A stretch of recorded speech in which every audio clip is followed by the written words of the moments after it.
Everyone, welcome back to our channel and I am your mentor. आज हम करने वाले हैं बीए ऑनर्स हिस्ट्री वाले बच्चों के लिए क्लास रहने वाली है। पेपर कोड जरूर मैच कर लीजिएगा। पेपर कोड है BHIC 101 भारत का इतिहास भाग 1।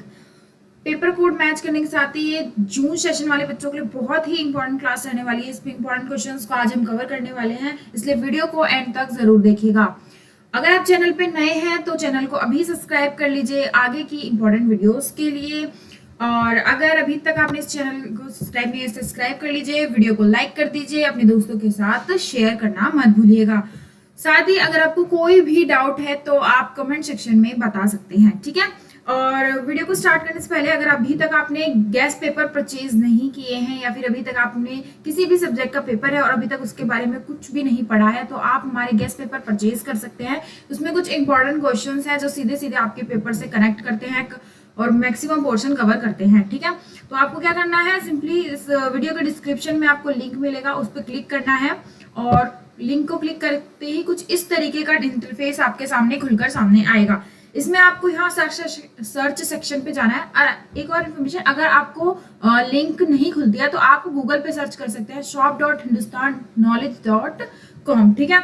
अगर कुछ इस तरीके का इंटरफेस खुलेगा और यहाँ पर सर्च सेक्शन में जाना है और अपना पेपर कोड सीधा सीधा सर्च करना है। जैसे आप सर्च सेक्शन में जाएंगे तो ये सारे जितने भी गैस पेपर्स हैं वो यहाँ पर आ जाएंगे। आप कोई भी ले सकते हैं, डिस्काउंट चल रहा है तो ये बहुत अच्छा टाइम है। अगर फिर भी कोई प्रॉब्लम अगर आपको आती है तो आप हमारे व्हाट्सएप नंबर से कनेक्ट कर सकते हैं, 9580023321 पर कनेक्ट कर सकते हैं। यहाँ पे आपको notes, assignment, guess paper, PY का सॉल्यूशन, ई बुक सब कुछ मिल जाएगा, ठीक है।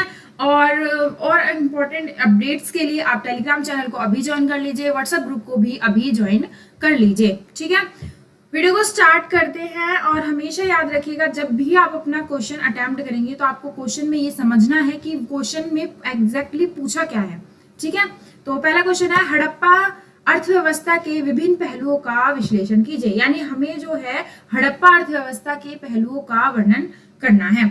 जब भी आप अपना आंसर शुरू करेंगे तो सबसे पहले क्या करेंगे, इंट्रोडक्शन यानी प्रस्तावना लिखेंगे, फिर मेन बॉडी यानी मुख्य बिंदु लिखेंगे और उसके बाद लास्ट में कंक्लूजन यानी निष्कर्ष लिखेंगे। कोई भी डाउट हो आप कमेंट सेक्शन में पूछ सकते हैं, ठीक है। इंट्रोडक्शन यानी प्रस्तावना से शुरू करते हैं। हड़प्पा सभ्यता यानी सिंधु घाटी सभ्यता विश्व की सबसे प्राचीन और नगरीय सभ्यताओं में से एक थी। यानी हड़प्पा सभ्यता जो है ये सिंधु घाटी सभ्यता के नाम से भी जानी जाती है और विश्व की सबसे प्राचीन नगरीय सभ्यता इसे कहते हैं। इसका विकास लगभग 2600 ईस्वी से 1900 ईसा पूर्व तक माना जाता है। यानी 2600 ईसा पूर्व से लेकर 1900 ईसा पूर्व तक इसका जो है विकास माना जाता है। लगभग यह सभ्यता वर्तमान भारत और पाकिस्तान के विस्तृत क्षेत्रों में फैली हुई थी, ठीक है। हड़प्पा सभ्यता हड़प्पा, मोहनजोदड़ो और लोथल, धोलावीर और कालीबंगा जैसे प्रमुख नगर इसमें शामिल थे। हड़प्पा सभ्यता की अर्थव्यवस्था अत्यंत विकसित और संगठित थी। कृषि, पशुपालन, उद्योग और व्यापार इसके प्रमुख आधार थे। यानी यहाँ पर जो है इतनी विस्तृत थी, यहाँ पे हम कृषि, पशुपालन और उद्योग के भी काम देखते हैं, ठीक है। सबसे पहले मुख्य बिंदु का पहला बिंदु है कृषि। हड़प्पा अर्थव्यवस्था का मुख्य आधार कृषि था।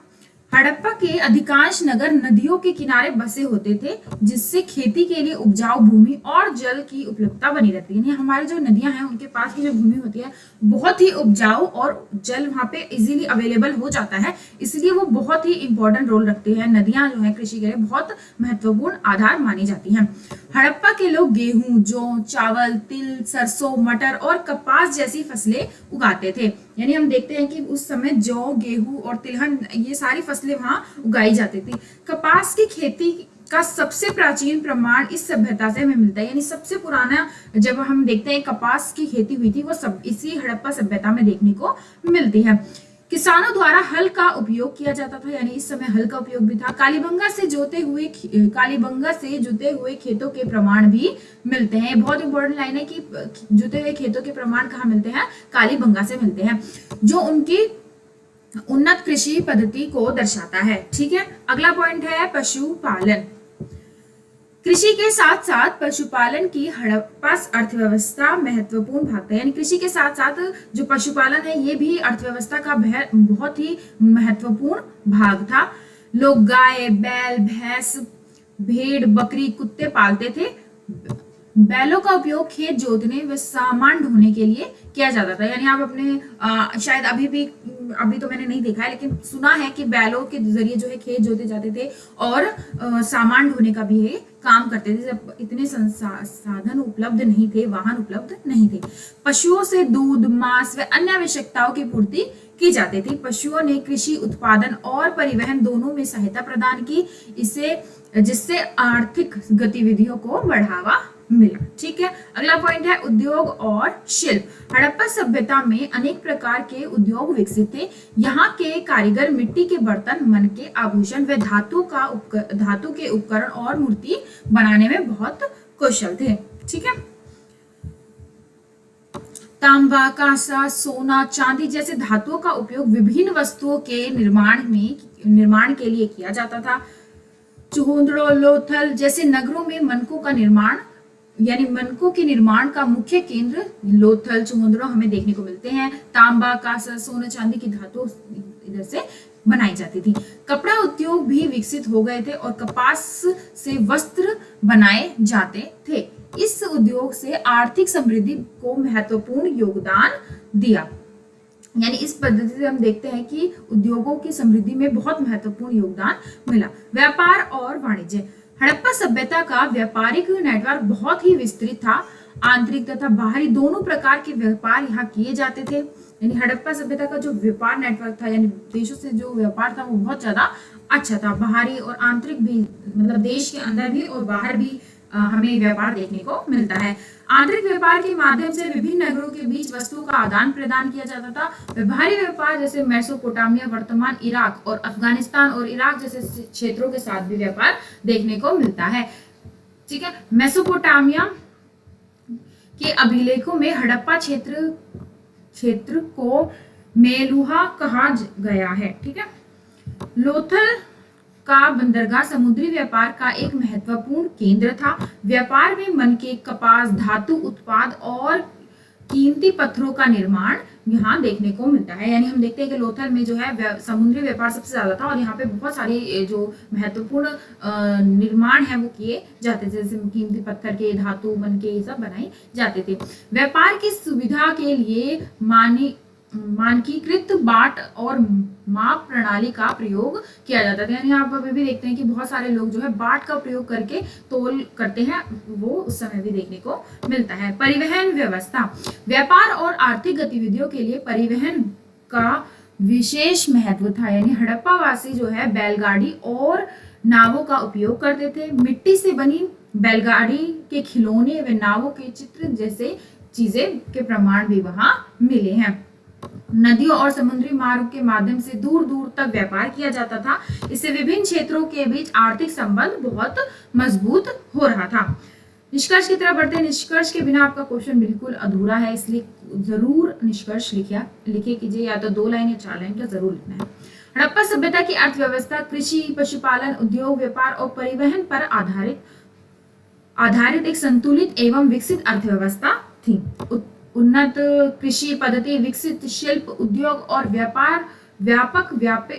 व्यापारिक संबंध और सुव्यवस्थित माप तोल की प्रणाली भी यहाँ हमें देखने को मिलती है। यही कारण है कि हड़प्पा सभ्यता अपने समय की सबसे उन्नत और प्रसिद्ध सभ्यताओं में गिनी जाती है। हमें सबसे प्राचीन और सबसे उन्नत इसे मानते हैं। आई होप ये क्वेश्चन आपको समझ आ गया होगा। कोई भी डाउट हो कमेंट सेक्शन में आप पूछ सकते हैं।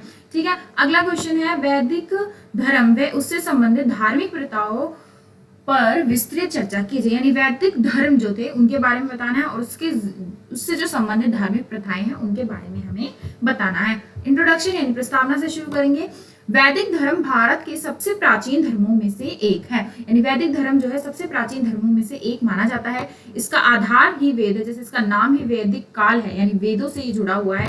जैसे हिंदू धर्म के सबसे प्राचीन और पवित्र ग्रंथ माना जाता है। जैसे ऋग्वेद सबसे पुराना है, तो वेदों को जो है सबसे पवित्र ग्रंथ और प्राचीन ग्रंथ माना जाता है। वैदिक धर्म का विकास लगभग 1500 से ईसा पूर्व से 600 ईसा पूर्व के बीच माना जाता है। इस धर्म में प्राकृतिक देवताओं, यज्ञ और नैतिक जीवन का विशेष महत्व मिलता है। वैदिक धर्म ने आगे चलकर हिंदू धर्म के विकास की भी नींव रखी है। ठीक है। इंट्रोडक्शन के बाद मेन बॉडी यानी मुख्य बिंदु पे आएंगे। वैदिक धर्म की प्रमुख विशेषताएं। पहला पॉइंट है प्रकृति की पूजा, यानी वैदिक काल में लोग प्रकृति के विभिन्न शक्तियों देवता मानकर उनकी पूजा करते थे। यानी प्रकृति, जैसे पीपल की भी पूजा क्या आपको मिलते हैं कि कई बार पीपल की भी पूजा की जाती है, तो यानी प्रकृति की भी वो पूजा करते थे। यानी तुलसी पूजा जो आज भी प्रचलित है। वे मानते हैं कि प्रकृति की शक्तियां मानव जीवन को प्रभावित करती है, यानी प्रकृति सीधे सीधे मानव जीवन को प्रभावित करती है। इसलिए सूर्य, अग्नि, वायु, जल आदि प्राकृतिक तत्वों की आराधना की जाती थी। अनेक देवताओं की उपासना, यानी और जो प्रकृति के अलावा अनेक देवताओं की भी उपासना की जाती थी। वैदिक धर्म में अनेक देवताओं की पूजा की जाती थी। प्रमुख देवता इसमें शामिल है जैसे इंद्र, वर्षा और युद्ध के देवता; अग्नि, अग्नि देवता; वरुण, जल और नैतिक व्यवस्था के देवता; सूर्य, प्रकाश और ऊर्जा के देवता; सोम, जो अमृत और उत्साह के देवता माने जाते हैं, अमृतता और उत्साह के। इन देवताओं को प्रसन्न करने के लिए मंत्र उच्चारण और यज्ञ किए जाते थे। अगला है वैदिक धर्म की धार्मिक प्रथाएं, यानी अब जो वैदिक धर्म है उसके अंदर कौन सी धार्मिक प्रथाएं चल रही थी उनके बारे में, जैसे यज्ञ, मंत्र, पूजा, ये सब कुछ। तो पहला पॉइंट है यज्ञ का महत्व। वैदिक धर्म में यज्ञ सबसे महत्वपूर्ण व धार्मिक क्रिया थी। यज्ञ से अग्नि के माध्यम से देवताओं को घी, अन्न, दूध व अन्य सामग्री अर्पित की जाती थी। लोगों को विश्वास था कि यज्ञ उनके देवताओं को प्रसन्न करते हैं और सुख, समृद्धि और वर्षा प्रदान करते हैं। यानी हम देखते हैं कि हमें बहुत सारी जगह पे यज्ञ के साक्ष्य जो अभी भी हवन के जरिए होते हैं, उनमें घी और सामग्री डालकर जो है देवताओं को प्रसन्न किया जाता था। मंत्रों का उच्चारण। वेदों में वर्णित मंत्रों का विशेष महत्व था। यज्ञ और पूजा के समय ब्राह्मण द्वारा मंत्रों का उच्चारण किया जाता था और यह माना जाता था कि मंत्रों से दैवीय शक्ति होती है। यानी जो ब्राह्मण होते थे, जो पुजारी होते थे, वो पूजा के समय मंत्रों का उच्चारण किया करते थे यज्ञ के दौरान, जिससे मानते थे कि वो उनकी दैवीय शक्ति पहुंचाते हैं। पूजा और प्रार्थना, यानी हम अभी भी देखते हैं कि हमारे घर में कोई हवन वगैरह होता है, कोई पूजा पाठ होती है, तो हमारे अंदर से कितनी शांति मिलती है कि जैसे कि वातावरण बिल्कुल शुद्ध हो गया हो। इस तरीके से पूजा और प्रार्थना। वैदिक लोग अपने देवताओं की स्तुति करते थे और उनसे स्वास्थ्य, धन, संतान तथा विजय की कामना करते थे। यानी अब जो भी उनके मन में इच्छाएं होती थी उनको प्रस्तुत करते थे। पूजाओं का उद्देश्य देवताओं की कृपा प्राप्त करना था, यानी उनका मेन उद्देश्य जो होता था वो होता था कि जो देवताओं की कृपा हम पे बनी रहे। संस्कारों की परंपरा। वैदिक धर्म में जन्म से मृत्यु के विभिन्न संस्कारों का महत्व है। जैसे भी बोलते हैं 16 में भी शायद 16 संस्कार है। इनमें नामांकन, उपनयन, विवाह और अंतिम संस्कार प्रमुख माने जाते हैं। यानी सबसे पहले बच्चे का जब जन्म होता है उस समय का, फिर विवाह, उसकी पढ़ाई वगैरह, फिर उसके बाद जब वो बड़ा होता है, जब उसकी मृत्यु हो जाती है, अंतिम संस्कार, यानी कुछ संस्कारों की भी बात की गई है। इन संस्कारों के माध्यम से व्यक्ति के सामाजिक धार्मिक जीवन को संचालित होता था। ठीक है। ऋत का सिद्धांत, यानी वैदिक धर्म में ऋत की अवधारणा जो है महत्वपूर्ण थी। ऋत का अर्थ होता है ब्राह्मण की नैतिक और प्राकृतिक व्यवस्था। लोगों की सत्य, न्याय और धर्म के मार्ग पर चलने की इसमें शिक्षा दी जाती थी। उत्तर वैदिक काल में क्या परिवर्तन हुआ वो देखते हैं। तो उत्तर वैदिक काल में धार्मिक जीवन बहुत जटिल हो गया था। यज्ञों का आकार बहुत बड़ा हो गया था। ब्राह्मणों का महत्व बहुत ज्यादा बढ़ गया था और इसी काल में कर्म, पुनर्जन्म और मोक्ष जैसी अवधारणाएं भी विकसित हो गई थी। बाद में उपनिषदों ने ज्ञान और आत्मा की खोज पर विशेष बल दिया। वैदिक धर्म का समाज पर प्रभाव, यानी वैदिक धर्म का जो है समाज पर क्या प्रभाव पड़ा वो देखते हैं। वैदिक धर्म ने भारतीय समाज को गहराई से प्रभावित किया। धर्म, कर्म, संस्कार, पूजा पद्धति, नैतिक मूल्यों की परंपरा इसी काल में विकसित हुई थी और आज भी हिंदू धर्म में अनेक धार्मिक मान्यताएं और सांस्कृतिक वैदिक परंपराओं से जोड़ा। यानी हम देखते हैं कि कैसे वेदों ने समाज को पूरा अपने प्रभावित किया था। धर्म से यज्ञ होते थे, पूजा पाठ होती थी और हिंदू धर्म इससे बहुत ज्यादा धार्मिक मान्यताओं और संस्कारों में जुड़ गया था। निष्कर्ष की तरफ बढ़ते हैं। निष्कर्ष के बिना आपका क्वेश्चन बिल्कुल अधूरा है। वैदिक धर्म में भारतीय सभ्यता एक महत्वपूर्ण धरोहर थी। इसकी मूल भावना प्रकृति के प्रति सम्मान, देवताओं की उपासना, यज्ञ और नैतिक जीवन और आध्यात्मिक उन्नति पर आधारित था। वैदिक धर्म ने भारतीय संस्कृति, समाज व धार्मिक परंपराओं पर गहरे से प्रभावित किया था और आगे चलकर हिंदू धर्म को भी इससे आधार मिला। यानी हम देखते हैं कि यज्ञ और इन सभी चीजों ने, यानी उपासना, देवों की उपासना, इसने हिंदू धर्म को बहुत ज्यादा विकसित यानी आधार बनाने का कार्य किया है। आई होप ये क्वेश्चन आपको समझ आ गया होगा। कोई भी डाउट हो कमेंट सेक्शन में आप पूछ सकते हैं। ठीक है, अगला क्वेश्चन है बुद्ध धर्म के उद्भव और इसकी शिक्षाओं का एक संक्षिप्त लेखा जोखा हमें प्रस्तुत करना है। यानी जो बुद्ध धर्म है उनका उद्भव कैसे हुआ, उनकी शिक्षा के संबंध में हमें पूरा प्रस्तुत करना है। इंट्रोडक्शन यानी प्रस्तावना से शुरू करेंगे। बौद्ध धर्म विश्व की सबसे प्रमुख धर्मों में से एक है। इसकी स्थापना महात्मा बुद्ध ने 6ठी शताब्दी ईसा पूर्व में की थी। इस धर्म शांति और अहिंसा, करुणा, नैतिक जीवन के आधार थे। यानी इसमें बौद्ध धर्म की स्थापना है जो है एक धर्मों से ही की गई थी। इसकी स्थापना जो है महात्मा बुद्ध ने 6ठी शताब्दी के पूर्व में की थी और इसमें क्या था, शांति, अहिंसा और करुणा के और नैतिकता के जीवन पर आधारित थी। बौद्ध धर्म ने भारत की ही नहीं बल्कि एशिया के अनेक देशों की संस्कृति, समाज और राजनीति को भी प्रभावित किया था। यानी हम देखते हैं कि बौद्ध धर्म ने बहुत हद तक एशिया में, यानी हम नेपाल जैसे देशों में भी देखे तो वहां पर भी बौद्ध धर्म का बहुत प्रचार हमें देखने को मिलता है। यह धर्म वैदिक कर्मकांडों और सामाजिक असमानताओं के विरुद्ध एक सुधार आंदोलन के रूप में उभरा। ठीक है, अगला है इसका उद्भव कैसे हुआ, यानी बौद्ध धर्म का उद्भव कैसे हुआ उसके बारे में पढ़ते हैं कि बौद्ध धर्म के संस्थापक गौतम बुद्ध थे। इनका जन्म 563 ईसा पूर्व के कपिलवस्तु के निकट लुम्बिनी में हुआ था। इनका बचपन का नाम सिद्धार्थ था और उनके पिता जो है शुद्धोधन शाक्य गणराज्य के प्रमुख थे। इनकी माता जो थी महामाया थी। यानी वैसे तो सबसे ज्यादा नाम महामाया जी यानी माता का ही आता है। उनके पिता और उनके जन्म स्थान और उनका बचपन का नाम सिद्धार्थ था। ठीक है, सिद्धार्थ का जीवन राजशाही सुख सुविधाओं में बीता, लेकिन उनकी वृद्ध अवस्था, बीमारी और मृत्यु से हमें दुखद दृश्य देखने को मिलता है। वास्तविक सत्य समझने में उन्होंने प्रयास किया। 29 वर्ष की आयु में उन्होंने गृह त्याग कर सत्य की खोज आरंभ की। कई वर्षों की कठोर तपस्या की और उन्होंने बोध गया में उन्होंने अपनी जो है कठोर तपस्या की, पीपल के वृक्ष के नीचे ज्ञान प्राप्त किया और बाद में बुद्ध कहलाए। इसका अर्थ होता है ज्ञान प्राप्त व्यक्ति, यानी ऐसा व्यक्ति जिसे संपूर्ण ज्ञान प्राप्त हो। इन्होंने अपना जो पूरा ज्ञान है वो कहाँ प्राप्त किया था, बोध गया के एक पीपल के पेड़ के नीचे। इन्होंने बहुत लंबे समय तक तपस्या की, यानी वहां बैठकर उन्होंने ज्ञान प्राप्त किया। ज्ञान प्राप्ति के बाद बुद्ध ने सारनाथ पर अपना पहला उपदेश दिया। यानी कहा सारनाथ में उनका पहला उपदेश हमें देखने को मिलता है। धर्म चक्र परिवर्तन कहा गया, धर्म चक्र परिवर्तन इसे कहा गया। उन्होंने लगभग 45 वर्ष तक अपने विचारों का प्रचार किया और 483 ईसा पूर्व कुशीनगर में उनका महापरिनिर्वाण किया गया। ठीक है, बौद्ध धर्म की प्रमुख शिक्षाएं 4 आर्य सत्य, यानी उसमें 4 आर्य सत्यों की बात की गई थी। बुद्ध ने मानव जीवन के दुखों को समझने में 4 आर्य सत्य के बारे में बताया था। पहला था दुख, यानी संसार जो है पूरा जीवन दुखों से भरा हुआ। दुख का कारण हमारी इच्छा, जो हमारी तृष्णा है, जो हमारे दुख है वही हमारे जो हमारी इच्छा है वही हमारे दुख का कारण है। दुख का निरोध, यानी हमें अपनी इच्छाओं का त्याग करना चाहिए और दुख समाप्त हो सकता है। दुख निरोध का मार्ग, यानी अष्टांगी मार्ग का पालन करके हम दुख से मुक्त हो सकते हैं। यानी हम अपनी सारी इच्छाओं को त्याग दें तो हम अपने दुख से अलग हो सकते हैं। अष्टांगी का मार्ग, यानी अष्टांगी क्या थे, जब हमें इसमें 8 बातों की 8 मुख्य बिंदु थी जिन पे हमें पालन करना था। बौद्ध धर्म में मोक्ष प्राप्ति के 8 मार्गों को बताया गया था।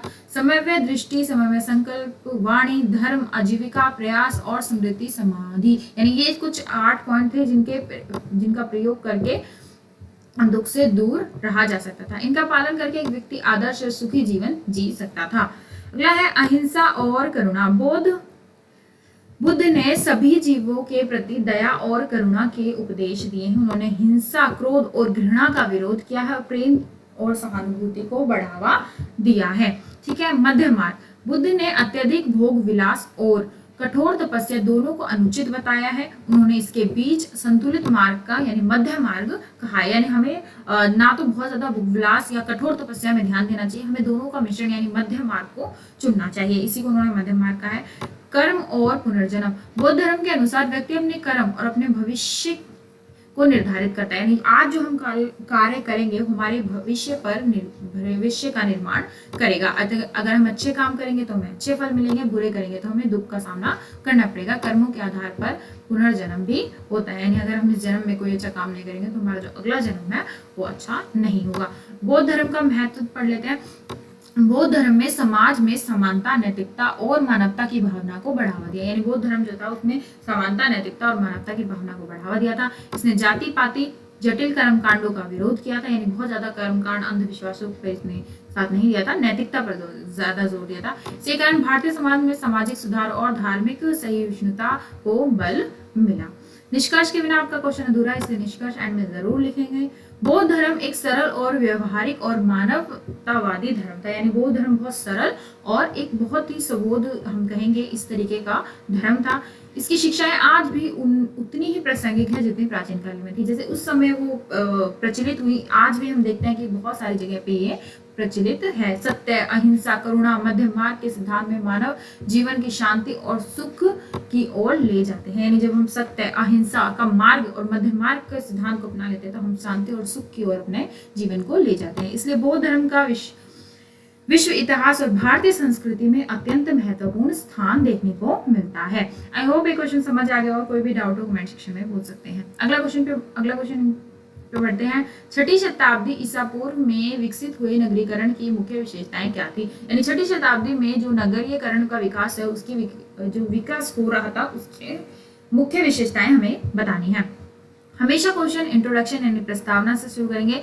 भारतीय इतिहास में 6ठी शताब्दी ईसा पूर्व एक महत्वपूर्ण काल माना जाता है। इस समय जो है भारत दूसरी बार नगरीकरण का विकास हुआ, यानी हम इस 6ठी शताब्दी में देखते हैं कि फिर से एक जो भारत में है नगरीकरण का विकास हो रहा था। भारतीय हड़प्पा सभ्यता के पतन के बाद लंबे समय तक ग्रामीण जीवन जो है प्रमुख रहा, लेकिन 6ठी शताब्दी में हम कृषि, व्यापार और उद्योग, राजनीतिक संगठन के विकास के कारण नगरों का उदय भी देखते हैं। 6ठी शताब्दी में हमने देखा कि मेन फोकस जो है गांव का विकास हो रहा था, लेकिन बाद में धीरे धीरे जैसे ही 6ठी शताब्दी आती है हड़प्पा सभ्यता के बाद, तो उसमें हम देखते हैं कृषि, व्यापार, उद्योग और राजनीतिक संगठन भी अब बनने लगते हैं, जिसकी वजह से नगरों का निर्माण हो रहा था। इस काल में गंगा घाटी विशेष रूप से नगरीय विकास का एक केंद्र बन गई थी, जैसे राजगृह, वैशाली, कौशाम्बी यानी श्रावस्ती, चंपा, वाराणसी जैसे प्रमुख नगर वहां पे हमें देखने को मिलते हैं, प्रशासन के मुख्य केंद्र बन गए थे। ये नगरों का विकास कैसे हुआ, तो 6ठी शताब्दी ईसा पूर्व में अनेक बड़े नगरों का विकास हुआ। ये नगर प्रशासन, व्यापार और उद्योग के प्रमुख केंद्र बन गए। अगर नगरों में जो जनसंख्या थी वो अधिक होती थी, लोग विभिन्न व्यवसायों में लगे हुए थे और नगरों में चारों ओर सुरक्षा के लिए दीवारें और द्वार बनाए गए थे, यानी नगरों का निर्माण जो है गांव के लेवल से थोड़ा सा और विस्तृत और अच्छा बनाया गया था, यानी वहां पे हम देखते हैं कि व्यापार, उद्योग और ज्यादा मात्रा में था, लोग वहां से प्रभावित हो रहे थे और उसके नगरों का निर्माण कर रहे थे। इसकी सुरक्षा के लिए चारों तरफ दीवारें और द्वार बनाए गए थे। कृषि उत्पादन में वृद्धि, इस काल में लोहे उपकरण का प्रयोग बहुत बढ़ गया था। लोहे के हल और कृषि औजारों का प्रयोग खेती अधिक उत्पादक बनी, जिसकी वजह से कृषि उत्पादन बढ़ने से अतिरिक्त अनाज और उपलब्ध होने लगा, जिससे नगरों के विकास को संभव बनाया, यानी नगरों विकास में कृषि का भी बहुत महत्वपूर्ण स्थान रहा। किसान अपनी आवश्यकताओं के लिए बाजार पर ही निर्भर, मतलब जो अपनी आवश्यक वस्तुएं थी उन्हें उगाते थे, जैसे सब्जी वगैरह, और नगरों में जाके बेचते थे। ठीक है। व्यापार और वाणिज्य का विस्तार, नगरीकरण का सबसे महत्वपूर्ण कारण व्यापार का विकास था। विभिन्न नगरों के बीच व्यापारिक मार्ग स्थापित होने लगे। नगरीकरण जो था बहुत ही महत्वपूर्ण स्थान था, और नगरों का जो मार्ग था उसकी स्थापना में व्यापारिक दूर तक अपने वस्तुओं का आदान प्रदान, जैसे कपड़ा, धातु, मसाले और कृषि उत्पादक वस्तुएं, आभूषण, इन चीजों को वो बनाते थे और दूर दूर नगरों में बेचा करते थे। व्यापार में विकास से नगरों की आर्थिक स्थिति मजबूत हुई थी, यानी इस धीरे धीरे व्यापार जिसमें जो विकास हो रहा था उससे आर्थिक स्थिति मजबूत होती जा रही थी। सिक्कों का प्रचलन, यानी अब हम यहाँ पे सिक्कों का प्रचलन भी देखते हैं, यानी इस काल में पंच चिन्हित सिक्के, यानी जो स्टैम्प वाले सिक्के कॉइन्स होते थे उनका प्रयोग भी देखने को मिलता है। सिक्कों के प्रयोग से वस्तु विनिमय प्रणाली को कठिनाइयां कम हुई। यानी जब हम देखते हैं कि पंच में कॉइन्स बनने लगे थे, यानी चिन्ह वाले कॉइन बनने लगे थे, तो इससे वस्तु का जो निर्माण है वो बहुत, जो आदान प्रदान था वो कठिनाई कम हो गई, व्यापार में लेन देन सरल हो गया, अव्यवस्थित हो गया, इससे आर्थिक गतिविधियों को बढ़ावा मिला। ठीक है। शिल्प और उद्योग का विकास, यानी नगरों में अनेक प्रकार के शिल्पकार और कारीगर रहते थे, जो कुल्हार, बढ़ई और सुनार, लोहार, बुनकर तथा हाथीदार जैसे कारीगर अपने अपने कार्य क्षेत्र में थे। यानी बहुत सारे कारीगर, जैसे कोई सुनार है, कोई लोहे का काम करता है, कोई बढ़ई का काम करता है, तो ये जो कार्य करते थे अपने कार्य में दक्ष थे, अपने अपने कार्य से जो व्यापार बाजार में कार्य करते थे। शिल्प और उद्योग के विकास ने नगरीय अर्थव्यवस्था को समृद्ध बनाया और रोजगार के अवसर बढ़ाए। यानी हम देखते हैं कि शिल्प और उद्योग के जैसे विकास होता है, लोगों के बीच रोजगार का अवसर और ज्यादा बढ़ गए। श्रेणियों यानी गिल्डों का गठन कैसे हुआ? कारीगरों और व्यापारी अपने अपने संगठनों का निर्माण किया, जिन्हें श्रेणी या गिल्ड कहा गया। यानी उन्होंने अपने अपने संगठन बनाए। जैसे कोई सुनार है तो सुनार जो है सोने का काम कर रहा है, तो उन्होंने अपना अलग संगठन बना दिया। जो कुम्हार है, बर्तन वगैरह बना रहा है मिट्टी के, तो उसका अलग संगठन बन गया। ये संगठन उत्पादन, व्यापार और गुणवत्ता को नियंत्रित करते थे। यानी ये संगठन जो है, जो भी उत्पादन होता था, व्यापार होता था, उसकी गुणवत्ता को व्यवस्थित यानी नियंत्रित करते थे। श्रेणियों के व्यापारी गतिविधियां व्यवस्थित बनाने में महत्वपूर्ण भूमिका निभाती है। ठीक।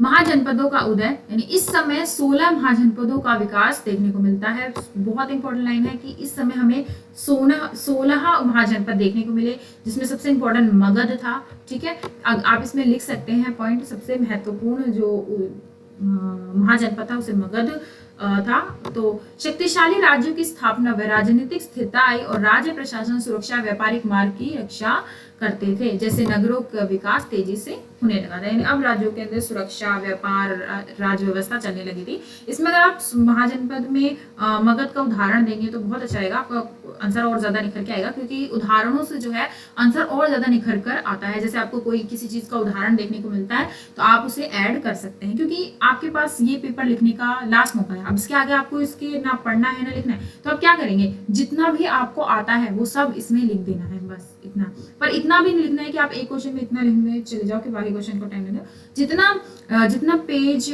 लिमिट है, उस वर्ड लिमिट है, उस हिसाब से ही लिखना है।